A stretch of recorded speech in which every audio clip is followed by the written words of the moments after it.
अभी ध्यान दो, असेंडिंग जो आगे की तरफ बढ़ रहा है तो that is ascending colon. Clear? जो फ्लैट है, ट्रांसवर्स है, ठीक है, इसको अपन ट्रांसवर्स सेक्शन ऐसे बोलते थे, लॉन्गिट्यूडिनल सेक्शन ऐसे बोलते थे, तो ट्रांसवर्स कोलॉन जो फ्लैट है, जो इस तरीके से जा रहा है। एंड देन डिसेंडिंग, तो डिसेंडिंग कोलॉन होगा। तो थ्री पार्ट ऑफ कोलॉन, अब लिख लो इसको, 15 के बाद 16, 16 17 एंड डिसेंडिंग कोलॉन 18 9।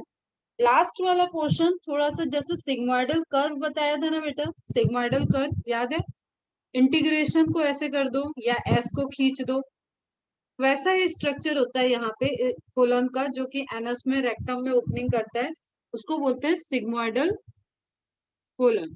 तो सिग्मोइडल कोलन अलग से आपको ऐसे नहीं ध्यान रखना है, that is the part and part of descending colon. तो आप ध्यान में रखोगे जब क्वेश्चन जैसा पूछेगा, तो सिग्मोइडल कोलन बोल रहा है तो end part of descending colon ही होता है sigmoidal colon, which opens into rectum. This one is rectum. तो 18, then 19 and 20 and finally आगे आप 21 पे। एंड एक चीज और नोट डाउन करो, वर्मी फॉर्म अपेंडिक्स 22। कुछ छोटा क्या? सब हो गया cover? Vermi form appendix is again the vestigial organ, जहाँ पे माइक्रोफ्लोरा होता है, बहुत सारे माइक्रोब्स रहते हैं, और दैट इज द, ये सीवियर एक केस होता है अगर वर्मी फॉर्म, जैसे अपेंडिसाइटिस आपने सुना होगा, अपेंडिक्स की किसी को प्रॉब्लम हो रही है, पेन होता है भयंकर वाला, और अगर ये बस्ट कर गई तो कहते हैं कि बहुत ऑर्गन, इंटरनल सिस्टम आपका माइक्रोब्स इतने रिलीज हो जाएंगे कि डैमेज हो जाएगा। तो दैट्स वाई इसका एक ही ऑप्शन होता है, इसको ऑपरेट करके हटाओ। ये ऑलरेडी अपेंडिक्स जो होता है दैट इज वेस्टिजियल ऑर्गन, तो अभी उस पर बात नहीं करते हैं।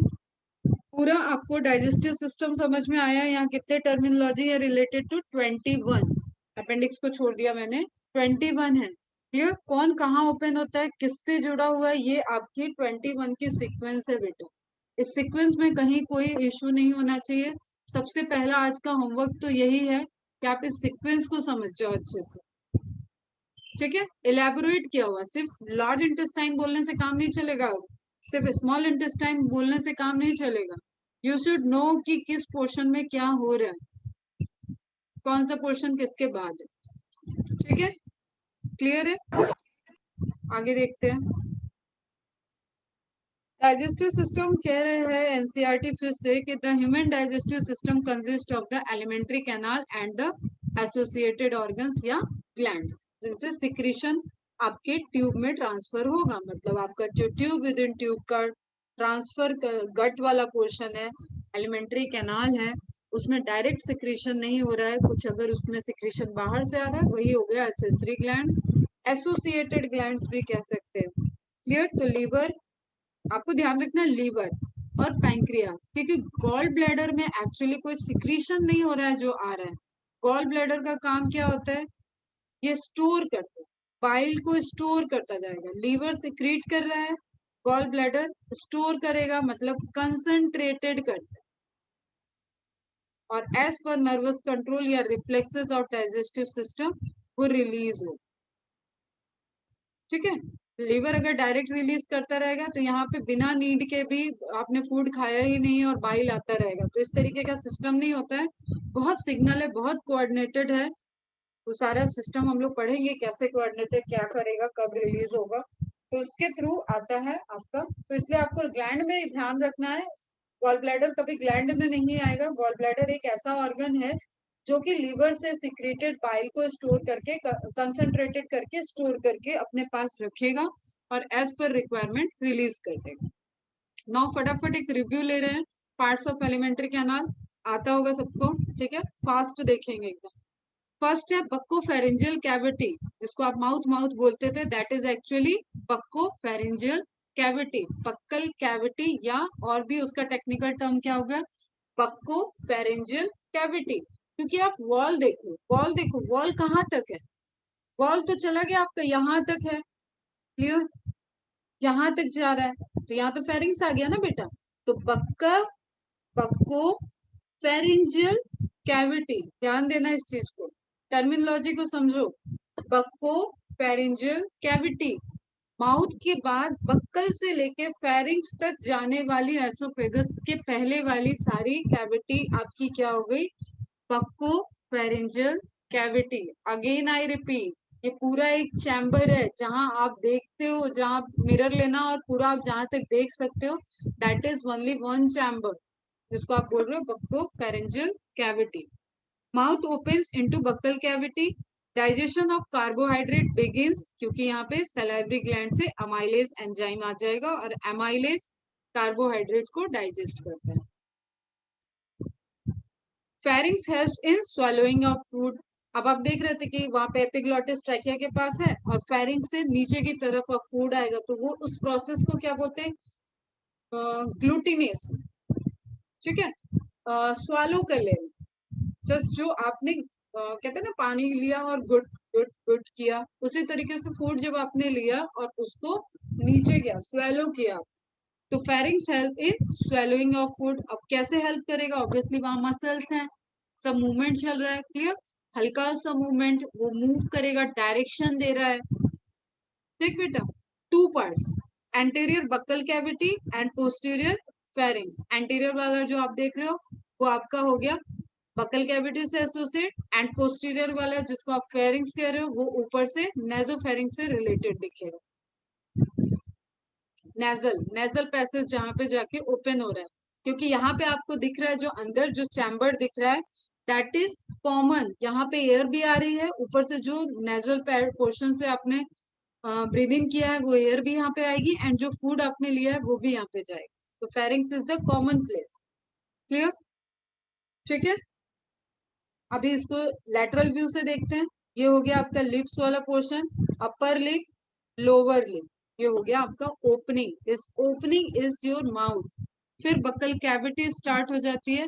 बक्कल कैविटी का ये एंटीरियर पोर्शन हो गया, ये हो गया उसका रूफ वाला, उसकी वॉल बता रही हूं मैं, ऊपर छत हो गई इसकी, बक्कल कैविटी की छत, हार्ड पैलेट, नेजल कैविटी का फ्लोर, हार्ड पैलेट, कॉमन है ये, ठीक है, कॉमन वॉल है, कॉमन स्ट्रक्चर है, कार्टिलेजनस होगा ये, हार्ड पैलेट, एंड इसी के हार्ड पैलेट के पीछे वाला पोर्शन जो होता है दैट इज सॉफ्ट पैलेट। बहुत सारे इमेज दिखाऊंगे और बहुत सारा समझा के पढ़ाऊंगे, एकदम पेशेंस के साथ समझते चलो, किसी भी इमेज को देख के घबराना नहीं है, डॉक्टर बनना है ना, एकदम पेशेंस के साथ इंटरेस्ट के साथ पढ़ो। हार्ड पैलेट, अब टच करो, अपने सबके पास बक्कल कैविटी है, अपने टंग को मूव कराओ, आगे की तरफ टच करो, वो स्ट्रक्चर थोड़ा हार्ड फील होगा, पीछे की तरफ टच करो, मूव कराना पड़ेगा टंग को थोड़ा मेहनत से, या आप अपना फिंगर, क्लीन फिंगर यूज करके वहां पे टच करो तो वो आपको सॉफ्ट स्ट्रक्चर दिखेगा, और आगे हार्ड दिख रहा है, तो roof of buccal cavity is palate, divided into two part, hard palate and soft palate। अपने में ऑब्जर्व करो प्रैक्टिकली। नाउ आप देख रहे हो यहीं पे आपका जॉ है, टीथ है, उसकी बात बाद में करते हैं। और हम यहाँ पे क्या बोल सकते हैं तुमको, नेजोफेरिंग्स एरिया देख लो, पीछे की तरफ है, ठीक है।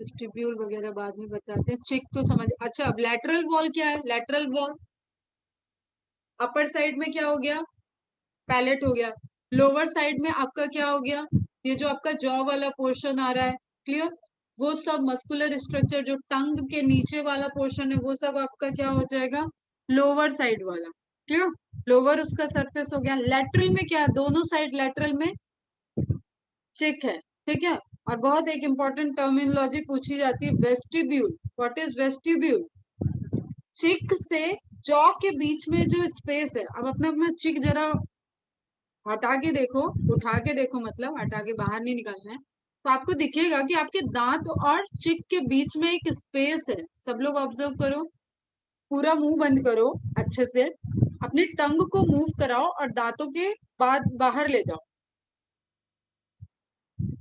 चारों तरफ रोटेट कराओ, सामने से क्लॉकवाइज डायरेक्शन में रोटेट कराओ,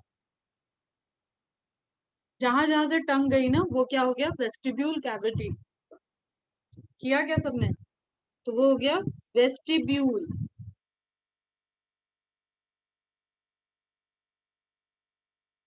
ठीक है, वेरी गुड, ऐसे ही करते रहो।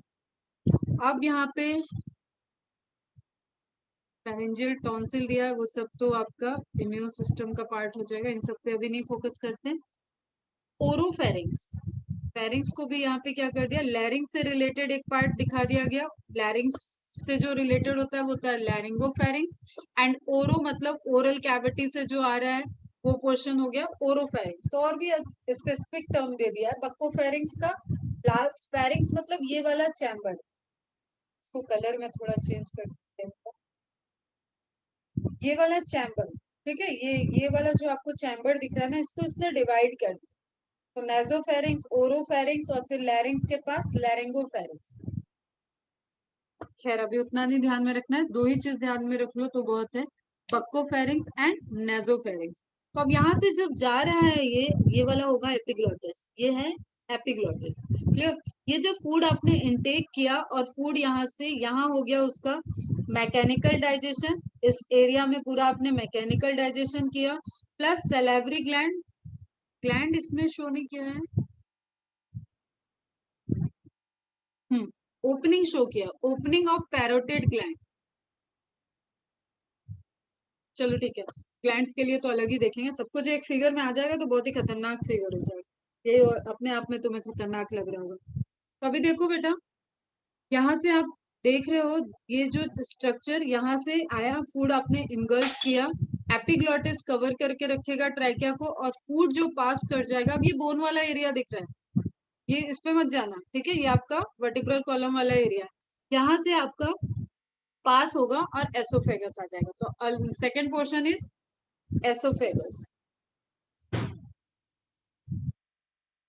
शॉर्ट स्ट्रेट ट्यूब, शॉर्ट है, ज्यादा हाइट नहीं है, ज्यादा लेंथ नहीं है इसकी, स्ट्रेट है, सीधी है, ट्यूब है, ट्यूबुलर स्ट्रक्चर है।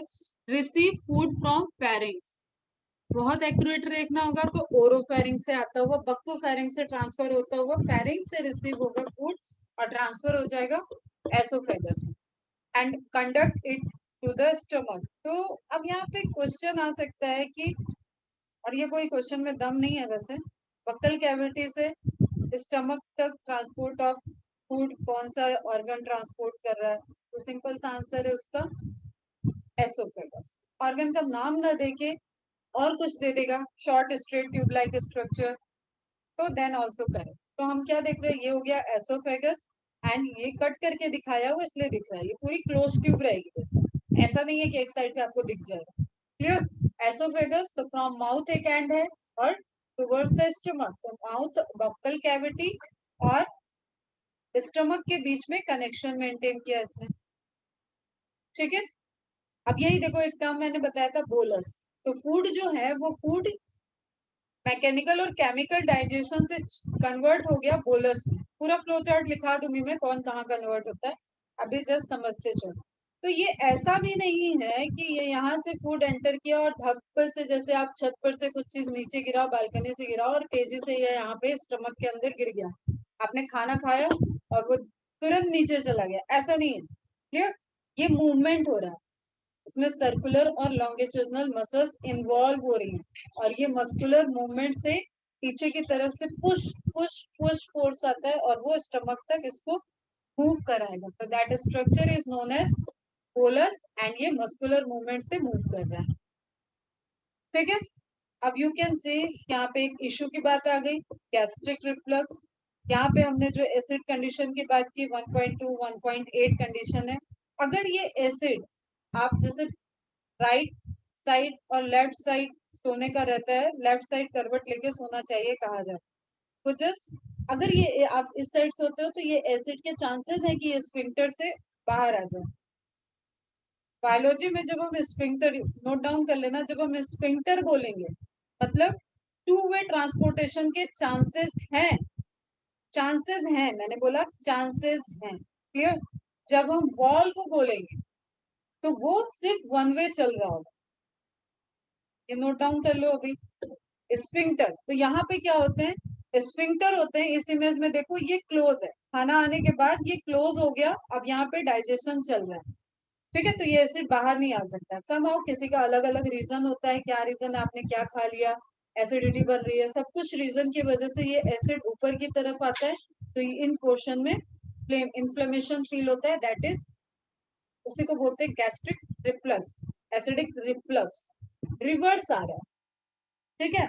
और जब भी आपको देखो जो स्टमक है ना, दैट इज, ये स्टमक डाइजेस्टिव सिस्टम आपका बहुत एक उसकी तरीके से ये इंस्पेक्शन भी करता है कि आपने क्या खाया है, आपने कुछ अच्छे से नहीं खाया है तो ये यहीं पे इसका एसिड बना के या उसको रिवर्स रिफ्लक्स करके वॉमिटिंग करा देगा, ठीक है। जैसे लगता है ना कि डाइजेशन प्रॉपर नहीं हुआ, वॉमिट आ रही, वॉमिट आ रही, वॉमिट आ जाएगा। अगर कुछ ऐसा खाया जो स्टमक से भी छूट गया इंस्पेक्शन में और स्मॉल इंटेस्टाइन तक पहुंच गया, तो स्मॉल इंटेस्टाइन उसको लूज मोशन करा देता है। तो लूज मोशन होना और वॉमिट होना ये दोनों कोई डिजीज नहीं है, this is the natural phenomena. ये जो आपने फूड इनटेक किया था उस फूड में कुछ गड़बड़ है, बॉडी ने टेस्ट किया और उस फूड में कुछ गड़बड़ है, तो नेचुरली वॉमिट आ रही है तो एक दो बार वॉमिट कर लेना चाहिए। लूज मोशन चल रहा है तो तुरंत दवा नहीं लेनी चाहिए। दादी अम्मा के नुस्खे होते हैं कि दही चावल खाओ, मट्ठा पियो, छाछ पियो, वो सब करना चाहिए, क्योंकि इस जगह पे आपके लैक्टोबैसिलस या जो भी गैस्ट्रोबैसिलस बैक्टीरिया होते हैं, जो डाइजेस्टिव सिस्टम के यहाँ पे बैक्टीरिया जो हमारे helpful flora of micro organism है वहां पे, वो वहां पे जनरेट रहना चाहिए। तो दही वगैरह में आपको पता है लैक्टोबैसिलस प्रेजेंट होता है, तो वो प्रॉपर धीरे धीरे नेचुरली वो बॉडी आपकी पूरी क्लीन हो जाएगी, पूरी एलिमेंट्री कैनाल जब क्लीन हो जाती है तो वो सही से काम करने लगता है। अगर आपने मेडिसिन ले लेते हैं लूज मोशन वगैरह के लिए, तो क्या होता है वो मेडिसिन आपके लूज मोशंस को रोक तो देता है, लेकिन वो आपका पूरा प्रॉपर सिस्टम क्लीन नहीं होता है। इसलिए डॉक्टर कभी तुरंत लूज मोशन होने पे दवा आपको नहीं सजेस्ट करेगा, एक अच्छा डॉक्टर होगा। और वो नेचुरल, इसको बोलते हैं प्रोबायोटिक मेजर्स, नेचुरल मेजर्स में कहेगा प्रोबायोटिक मेजर, दही खा लो, दही खाओ, या आपको स्पोर के पाउच देगा, जैसे छोटे बच्चों को या बड़े लोग को स्पोर के पाउच मिलते हैं, उसमें बैक्टीरियल स्पोर होते हैं और आप उसको वाटर में घोल के ले लो तो आपका लूज मोशंस के लिए दवा होता है। तो सिंपल आपको ये याद रखना है कि यहाँ पे आपके खाने का इंस्पेक्शन हुआ, जो आपने चर्निंग मूवमेंट, मैकेनिकल डाइजेशन वगैरह करके अंदर दे दिया, ठीक है। एक यही पे रिफ्लेक्स होता है टेस्ट के बेसिस पे, उसमें इन्वॉल्व होगी आपकी टंग, क्लियर। आप बहुत बिटर टेस्ट के अंदर नहीं लोगे, ठीक है। बहुत इस तरीके का पंजेंट कुछ भी, मतलब जो आप आपकी बॉडी नहीं चाहेगी वो यहीं पे उसको रिफ्लेक्स कर देगी। तो थर्ड आ गया आपका स्टमक, शॉर्ट है, थिक है, कर्ड पार्ट है, इनिशिएट प्रोटीन डाइजेशन, प्रोटीन का डाइजेशन इनिशिएट हो जाता है और कंप्लीट होता है आपका जाके स्मॉल इंटेस्टाइन। तो स्टमक का पोर्शन देखो, देखो ये स्फिंक्टर है, एसोफेजियल स्फिंक्टर, एंड ये जो एसोफेगस और स्टमक को कनेक्ट किया that is oesophageal sphincter, upper side में होगा, एंटीरियर साइड में होगा। पाइलोरिक स्फिंक्टर, स्टमक के पार्ट बताएंगे तो तुम्हें समझ में आएगा, ये होता है pyloric region, this is pyloric region. तो पाइलोरिक रीजन में जो स्फिंक्टर है उसको बोलते हैं पाइलोरिक स्फिंक्टर। कनेक्ट किसको करा रहा है, स्मॉल इंटेस्टाइन के ड्यूडनम वाले पार्ट को एंड स्टमक को, ठीक है। तो दो स्फिंक्टर आज याद रखना। अब मैंने आज नॉम टर्म लिया था रुगई, रुगई आपको दिख रहा है, ये मस्कुलर फोल्ड है, इस तरीके से फोल्ड है। अब जब इतना फोल्ड है और इसके बीच से कोई खाना गुजरेगा और वहां पे आपका एसिड है, एंजाइम है, तो ये यहाँ पे रुगई क्या करते हैं, मैकेनिकल डाइजेशन कर, ज्यादा तो नहीं हो रहा है। देन ओपनिंग कहाँ हो गई, स्मॉल इंटेस्टाइन में। बस यहीं पे खत्म करते हैं आज का, ठीक है। स्मॉल इंटेस्टाइन लॉन्ग है, स्मॉल नाम इसका क्यों है, डायमीटर के अकॉर्डिंग, डायमीटर इसका छोटा है, कम है, लेकिन लेंथ इसकी लंबी है। सबसे लार्जेस्ट इंटरनल ऑर्गन में वैसे तो लीवर आता है, बट लोग कंफ्यूज हो जाते हैं कि स्मॉल इंटेस्टाइन लार्जेस्ट होगा। जब पूरा उसका एरिया वेरिया सब कुछ कैलकुलेट कर लेते हैं ना, तो स्मॉल इंटेस्टाइन लीवर से छोटी रहती है, ठीक है। तो डायमीटर के अकॉर्डिंग स्मॉल है compare to large intestine, but length के अकॉर्डिंग बड़ी है। Long narrow tube, complete digestion takes place, वो प्लेस जहाँ पे कंप्लीट डाइजेशन होता है। बहुत छोटा सा एमसीक्यू है, बहुत सिंपल एमसीक्यू, पूछा कभी नहीं जाएगा। ठीक है, वो क्या है, स्मॉल इंटेस्टाइन, और कभी पूछ लिया जाए तो गलती मत करना बस। Anterior part is duodenum, connected with stomach, jejunum middle part, and ileum is third part. अब पता है थर्ड वाला पार्ट होगा connect to large intestine, middle part तो बीच में ही रहेगा, जो क्वाइलिंग बन रही है आपकी पूरी वो हो गई इलियम। ड्यूडेनम जो शी शेप, जिसने रिसीव किया, अभी इमेज देख लेते हैं। Ilium is longest part. अब देखो अभी मैंने क्वाइलिंग बनाई तो लॉन्गेस्ट पार्ट इसमें क्या हो गया आपका इलियम। अब क्वेश्चन देखो, अच्छा पहले ये अच्छी वाली इमेज देख लो, अच्छा है लास्ट में ही आया, थोड़ा इंटरेस्ट आएगा। डॉक्टर बनोगे, ऑपरेशन करोगे तो इस तरीके से स्ट्रक्चर दिखेगा ही। तो ये क्या है, क्या है बेटा जी, स्मॉल इंटेस्टाइन, रियल इमेज है, स्मॉल इंटेस्टाइन है। अब ये ट्यूब है तो उलझती क्यों नहीं है, ये आना चाहिए क्वेश्चन माइंड। तो इसको मेसेंट्रिक टिश्यू बोलते हैं। इन टिश्यूज ने बाइंड करके रखा हुआ है बॉडी वॉल से, इसलिए ये आपस में क्वाइल्ड नहीं होंगी, उलझेंगी नहीं। ठीक है बच्चा, समझ में आया। तो ये प्रॉपर एक ट्यूब है, लेकिन वो अटैच्ड है मेसेंट्री के थ्रू, मेसेंट्री के थ्रू बॉडी वॉल से अटैच्ड। अब ये मत सोचना कि लार्ज इंटेस्टाइन का दिखा रहा है अटैचमेंट, ठीक है, ये सब अपने अपने मेसेंट्री से अटैच्ड हो रखे हैं। और वो आपकी जो इंटरनल आप बॉडी लाइनिंग की बात किया था ना मैंने, उस बॉडी लाइनिंग से अटैच्ड हो रखा है, ताकि ये अपने प्लेस पे ही रहे, ये इधर का ट्यूब इधर जाके गांठ ना लगा दे, यहाँ पे कोई नॉट का फॉर्मेशन ना हो जाए। ठीक है, तो स्मॉल इंटेस्टाइन देखा, स्मॉल इंटेस्टाइन का three part, duodenum, ileum and duodenum, jejunum and ileum. Ileum longest portion होगा, ध्यान रखना है आपको, जिसकी ओपनिंग लार्ज इंटेस्टाइन में होगी। एंड लार्ज इंटेस्टाइन के ओपनिंग के टाइम यहाँ पे स्फिंक्टर नहीं होता है, यहाँ पे होती है वॉल्व। ठीक है, अभी मैंने क्या बताया था, स्फिंक्टर होगा तो किसी सर्कमस्टेंसेस में यहाँ से यहाँ, यहाँ से यहाँ ट्रांसफर हो सकता है। ठीक है, स्फिंक्टर के डैमेज से। अब स्फिंक्टर मूव वहां पे जो भी कंडीशन है उससे, डैमेज से तो कुछ भी हो सकता है, लेकिन जहाँ पे वॉल्व है तो कभी भी इलियम से, कभी भी, अरे आपका जो सिकम से है वो कभी भी रिवर्स ट्रांसपोर्ट नहीं होगा। ठीक है बेटा, कभी भी इलियम में नहीं जाएगा, हमेशा इलियम से सिकम में ही आएगा मटेरियल, रिवर्स नहीं जाएगा। क्यों, क्योंकि यहाँ पे वॉल्व है, तो ध्यान रखना है। Duodenum, then large intestine, large intestine में ड्यूडेनम को डिवाइड कर रहा है। अच्छा अभी स्मॉल इंटेस्टाइन पढ़ा रहे थे ना, इसलिए उसी का डिवीजन है। ड्यूडेनम, ड्यूडेनम के बाद जेजुनम, जेजुनम के बाद ileum, ileum opens into large intestine, large intestine में ये असेंडिंग कोलन, ये इलियम हो गया, ये आपका सिकम हो गया, सिकम के बाद ascending colon, transverse colon and descending colon. आप यहाँ तक थोड़ा सा पढ़ लेना एक जनरल। ठीक है, कोई भी डाउट हो तो पूछना, अभी डाउट जैसा कुछ बहुत पढ़ाया नहीं मैंने, नई नई चीजें, चार पांच चीजें ही आई हैं, बाकी सब क्लास 7 8 से 6 से पढ़ते आ रहे हो तुम लोग, वही चीजें चल। इज इट क्लियर बेटा? चलो टाटा बाय बाय। कुछ पूछना है क्या? Yes ma'am clear. मजा आ रहा है पढ़ने में फिजियोलॉजी? नहीं आ रहा?